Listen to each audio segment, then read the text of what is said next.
আসসালামু আলাইকুম। আমার স্বরচিত কবিতার নাম বিজ্ঞানের আবির্ভাব। বিজ্ঞান হলো মূল উপাদান, বিজ্ঞানী গবেষক, প্রযুক্তি হলো হাতিয়ার আর প্রযুক্তিবিদ চিকিৎসক। এদের অবদান নয়তো শুধু বাংলাদেশে, বিশ্বে রাখছে মান। প্রাচীন পেরিয়ে আধুনিক এলো, এখন অত্যাধুনিক। বিজ্ঞানীদের গবেষণার ফসল নয়তো কাল্পনিক।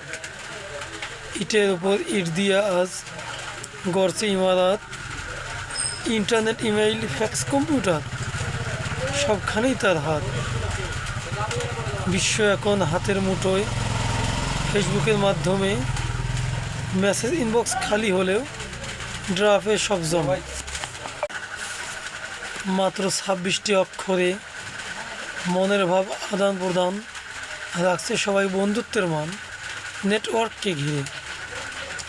তারবিহীন এই যন্ত্রগুলোর সহযোগী অ্যান্টেনা, দুইটি সুইচকে কেন্দ্র করে হচ্ছে লেনা দেনা। অন করিলে হচ্ছে চালু, অফ করিলে বন্ধ। বিজ্ঞানীদের বাস্তুচিত্র নয়তো এটা ছন্দ। আসসালামু আলাইকুম।